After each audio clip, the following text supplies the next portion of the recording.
এই পৃথিবীতে মানুষের যত কষ্ট আছে, সেই সব কষ্টের মধ্যে সব থেকে বড়, সব থেকে তীব্র কষ্ট হচ্ছে যখন তার প্রিয় মানুষটা তার সাথে প্রতারণা করে।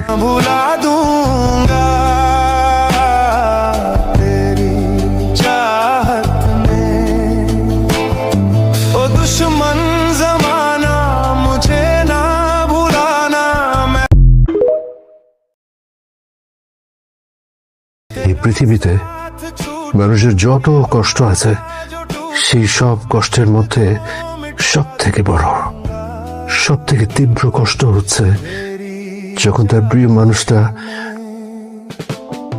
তার সাথে প্রতারণা করে।